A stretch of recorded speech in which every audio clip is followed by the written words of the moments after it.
Introdução. A perturbação e a incerteza que verificamos no ensino repercutem e se encontram, dizíamos, na ordem social inteira. Em toda parte a crise existe, inquietante. Sob a superfície brilhante de uma civilização apurada, esconde-se um mal-estar profundo. A irritação cresce nas classes sociais, o conflito dos interesses e a luta pela vida tornam-se dia a dia mais ásperos. O sentimento do dever se tem enfraquecido na consciência popular, a tal ponto que muitos homens já não sabem onde está o dever. A lei do número, isto é, da força cega, domina mais do que nunca. Pérfidos retóricos dedicam-se a desencadear as paixões, os maus instintos da multidão, a propagar teorias nocivas, às vezes criminosas. Depois, quando a maré sobe e sopra o vento de tempestade, eles afastam de si toda a responsabilidade. Onde está, pois, a explicação desse enigma, dessa contradição notável entre as aspirações generosas de nosso tempo e a realidade brutal dos fatos? Por que um regime que suscitara tantas esperanças ameaça chegar à anarquia, à ruptura de todo equilíbrio social? A inexorável lógica vai responder-nos. A democracia, radical ou socialista, em suas massas profundas e em seu espírito dirigente, inspirando-se nas doutrinas negativas, não podia chegar senão a um resultado negativo para a felicidade e elevação da humanidade. Tal o ideal, tal o homem, tal a nação, tal o país. As doutrinas negativas, em suas consequências extremas, levam fatalmente à anarquia, isto é, ao vácuo, ao nada social. A história humana já o tem experimentado dolorosamente. Enquanto se tratou de destruir os restos do passado, de dar o último golpe nos privilégios que restavam, a democracia serviu-se habilmente de seus meios de ação. Mas hoje, importa reconstruir a cidade do futuro, o edifício vasto e poderoso que deve abrigar o pensamento das gerações. Diante dessas tarefas, as doutrinas negativistas mostram sua insuficiência e revelam sua fragilidade. Vemos os melhores operários debaterem-se em uma espécie de impotência material e moral. Nenhuma obra humana pode ser grande e duradoura se não se inspirar na teoria e na prática, em seus princípios e em suas explicações, nas leis eternas do universo. Tudo que é concebido e edificado fora das leis superiores se funda na areia e desmorona. Ora, as doutrinas do socialismo atual têm uma tara capital. Querem impor uma regra em contradição com a natureza e a verdadeira lei da humanidade, o nível igualitário. A evolução gradual e progressiva é a lei fundamental da natureza e da vida. É a razão de ser do homem, a norma do universo. Insurgir-se contra essa lei, substituir-lhe por outro o fim, seria tão insensato como querer parar o movimento da Terra ou o fluxo e o refluxo dos oceanos. O lado mais fraco da doutrina socialista é a ignorância absoluta do homem, de seu princípio essencial, das leis que presidem ao seu destino. E quando se ignora o homem individual, como se poderia governar o homem social? A origem de todos os nossos males está em nossa falta de saber e em nossa inferioridade moral. Toda a sociedade permanecerá débil, impotente e dividida durante todo o tempo em que a desconfiança, a dúvida, o egoísmo, a inveja e o ódio a dominarem. Não se transforma uma sociedade por meio de leis. As leis e as instituições nada são sem os costumes, sem as crenças elevadas. Quaisquer que sejam a forma política e a legislação de um povo, se ele possui bons costumes e fortes convicções, será sempre mais feliz e poderoso do que outro povo de moralidade inferior. sendo uma sociedade a resultante das forças individuais, boas ou mais. Para se melhorar a forma dessa sociedade, é preciso agir primeiro sobre a inteligência e sobre a consciência dos indivíduos. Mas, para a democracia socialista, o homem interior, o homem da consciência individual não existe. A coletividade o absorve por inteiro. Os princípios que ela adota não são mais do que uma negação de toda a filosofia elevada e de toda causa superior. Não se procura outra coisa senão conquistar direitos. Entretanto, o gozo dos direitos não pode ser obtido sem a prática dos deveres. O direito sem o dever, que o limita e corrige, só pode produzir novas dilacerações, novos sofrimentos.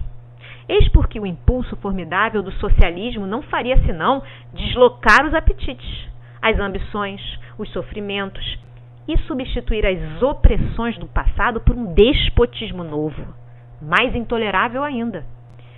Já podemos medir a extensão dos desastres causados pelas doutrinas negativas: o determinismo, o monismo, o materialismo, negando a liberdade humana e a responsabilidade, minam as próprias bases da ética universal.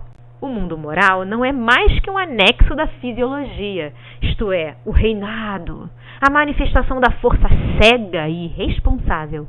Os espíritos de Skoll professam o niilismo metafísico e a massa humana, o povo, sem crenças, sem princípios fixos, está entregue a homens que lhe exploram as paixões e especulam com suas ambições. O positivismo, apesar de ser menos absoluto, não é menos funesto em suas consequências. Por suas teorias do desconhecido, suprime as noções de fim e de larga evolução. Torna o homem, na fase atual de sua vida, simples fragmento de seu destino e o impede de ver para diante, para trás de si. Método estéril e perigoso, feito, parece, para cegos de espírito e que se tem proclamado muito falsamente como a mais bela conquista do espírito moderno. Tal é o atual estado da sociedade. O perigo é imenso, e se alguma grande renovação espiritualista e científica não se produzisse, o mundo só sobraria na incoerência e na confusão. Nossos homens de governo sentem já o que lhes custa viver numa sociedade em que as bases essenciais da moral estão abaladas, em que as sanções são fictícias ou impotentes, em que tudo se funde até a noção elementar do bem e do mal. As igrejas, é verdade, apesar de suas fórmulas antiquadas e de seu espírito retrógrado, agrupam ainda ao redor de si muitas almas sensíveis, mas tornaram-se incapazes de conjurar o perigo pela impossibilidade em que se colocaram de fornecer uma definição precisa do destino humano e do além, apoiada em fatos probantes e bem estabelecidos. A religião, que teria sobre esse ponto capital o mais alto interesse em se pronunciar, conserva-se no vago. A humanidade, cansada dos dogmas e das especulações sem provas, mergulhou no materialismo ou na indiferença. Não há salvação para o pensamento, senão por meio de uma doutrina baseada na experiência e no testemunho dos fatos. De onde virá essa doutrina? Que poder nos livrará do abismo em que nos arrastamos? Que ideal novo virá a dar ao homem a confiança no futuro e o fervor pelo bem? Nas horas trágicas da história, quando tudo parecia desesperado, nunca faltou socorro. A alma humana não se pode afundar inteiramente e perecer. No momento em que as crenças do passado se velam, uma concepção nova da vida e do destino, baseada na ciência dos fatos, reaparece. A grande tradição revive sob formas engrandecidas, mais novas e mais belas. Mostra a todos um futuro cheio de esperanças e de promessas. Saudemos o novo reino da ideia, vitoriosa sobre a matéria, e trabalhemos para preparar-lhe o caminho. A tarefa a cumprir é grande. A educação do homem deve ser inteiramente refeita. Essa educação, já ouvimos, nem a universidade nem a igreja estão em condições de fornecer, pois já não possuem as sínteses necessárias para esclarecer a marcha das novas gerações. Uma só doutrina pode oferecer essa síntese, é a do espiritualismo científico. Já ela se eleva no horizonte do mundo intelectual e parece que há de iluminar o futuro. A essa filosofia, a essa ciência livre, independente, emancipada de toda a pressão oficial, de todo o compromisso político, as descobertas contemporâneas trazem cada dia novas e preciosas contribuições. Os fenômenos do magnetismo, da radioatividade e da telepatia são aplicações de um mesmo princípio, manifestações de uma mesma lei que rege conjuntamente o ser e o universo. Ainda alguns anos de labor paciente, de experimentação conscienciosa, de pesquisas perseverantes, e a nova educação terá encontrado sua fórmula científica, sua base essencial. Esse acontecimento será o maior fato da história desde o aparecimento do cristianismo. A educação, sabe-se, é o mais poderoso fator do progresso, pois contém em germe todo o futuro. Mas, para ser completa, deve inspirar-se no estudo da vida sob suas duas formas alternantes, visível e invisível, em sua plenitude, em sua evolução ascendente para os cimos da natureza e do pensamento. Os preceptores da humanidade têm, pois, um dever imediato a cumprir. É o de repor o espiritualismo na base da educação, trabalhando para refazer o homem interior e a saúde moral. É necessário despertar a alma humana adormecida por uma retórica funesta, mostrar-lhe seus poderes ocultos, obrigá-la a ter consciência de si mesma, a realizar seus gloriosos destinos. A ciência moderna analisou o mundo exterior. Suas penetrações no universo objetivo são profundas. Isso será sua honra e sua glória.